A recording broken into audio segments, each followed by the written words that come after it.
नमस्कार, मी पंजाब डक हवामान अभ्यासक मुक्काम पोस्ट गुगळी धामणगाव तालुका सेलू जिल्हा परभणी। आज आहे 10 ऑगस्ट। आजपासून आपण सांगितलं होतं की राज्यामध्ये 11 तारखेपासून सूर्यदर्शन होणार आहे, पण काही भागात आजच सूर्यदर्शन घडलंय।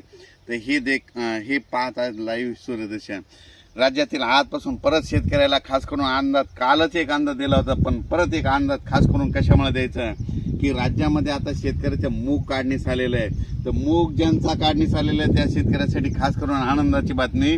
तुम्ही काय करा, 19 तारखेपर्यंत 19 ऑगस्ट पर्यंत तुम्ही तुमचे मूग काढून घ्या, कारण की राज्यामध्ये 20 ऑगस्ट ते 2 सप्टेंबर दरम्यान राज्यात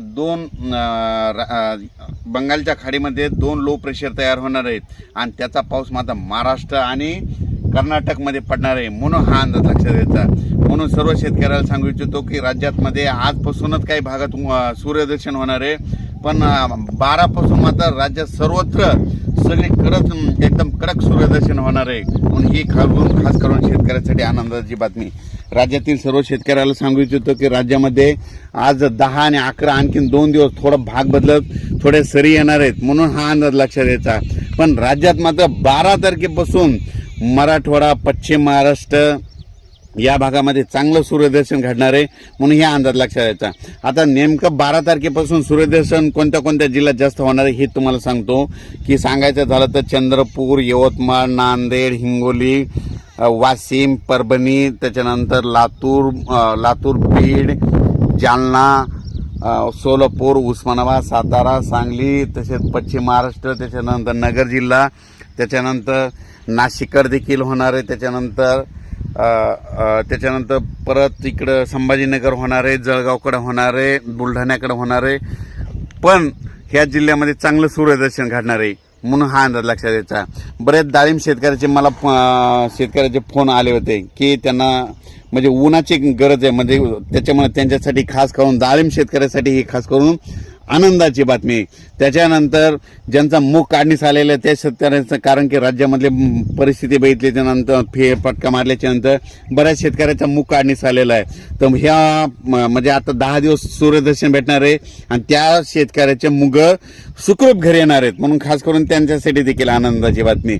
आणि काय झालं, काही भागात श्रीगोंदा झालं, परभणी जिल्ह्यात गंगाखेड, परभणी जिल्ह्यात काही ठिकाणी, बीड जिल्ह्यात म्हणजे असा पाऊस झाला की तिथं लातूर जिल्ह्यात देखील असा पाऊस झाला की त्या ठिकाणी वापसात नाही 1-1.5 महिना झाला आणखीन सूर्यदर्शन झालं नाही। तर त्यासाठी शेतकऱ्यासाठी आनंदाची बातमी।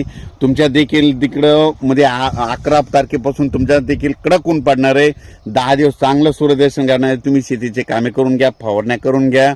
आणि परत सांगतो की तुम्ही काय करा, 20 ऑगस्टच्या आत तुम्ही तुमची सर्व शेतीची कामे करून घ्या, कारण की 20 ऑगस्ट पासून ते 2 सप्टेंबर दरम्यान बंगालच्या खाडीमध्ये 2 लो प्रेशर होणार आहे आणि त्याचा पाऊस मात्र कर्नाटक आणि महाराष्ट्रामध्ये चांगल्या स्वरूपाचा पडणार आहे। म्हणून हे सर्व शेतकऱ्यांनी हा आत्ताच अंदाज लक्षात घ्या। आणि परत एक सांगू इच्छितो की राज्यामध्ये आता मध्ये कोकणपट्टीत मात्र 17 तारखेपर्यंत तिकडला पाऊस कोकणपट्टीचा ते चालूच राहणार आहे, म्हणून हा अंदाज लक्षात। आणि त्याच्यानंतर राज्यामध्ये 16-17 तारखेपर्यंत धुळे जिल्हा, जळगाव जिल्हा, नंदुरबार, त्याच्यानंतर जळगाव जामोद, त्याच्यानंतर बुलढाणा, त्याच्यानंतर परतवाडा, त्याच्यानंतर अमरावती, अकोला, अकोट, अचलपूर, वर्धा, नागपूर हे पट्ट्या मात्र 17 तारखेपर्यंत पावसाच्या सरी चालू राहणार आहे। म्हणजे त्या जिल्ह्यामध्ये ह्या पट्ट्यामध्ये असा पाऊस राहणार आहे। पण उर्वरित राज्यात मात्र उद्यापासून मध्ये कडक सूर्यदर्शन होणार आहे। आज जसं सूर्यदर्शन घडलं तसं एकदम कडक दिसणार आहे, म्हणून हा अंदाज लक्षात द्यायचा। आणि त्याच्यातील परत एक सांगतो की सातारा, सांगली, सोलापूर त्या भागामध्ये पूरस्थिती निर्माण झाली होती। आता त्यांचा देखील मध्ये आता पूर ओसरणार आहे, पाणी देखील ओसरणार आहे तिकडे। आता एवढा काही मोठा पाऊस राहणार नाही, म्हणून हे देखील अंदाज लक्षात द्यायचा। पण 20 ऑगस्टच्या नंतर 20 ऑगस्ट ते 2 सप्टेंबर दरम्यान मात्र परत राज्यात पावसाची शक्यता आहे, म्हणून हा अंदाज. अचानक वातावरणात बदल झाला तर लगेच एक मेसेज दिला जाईल.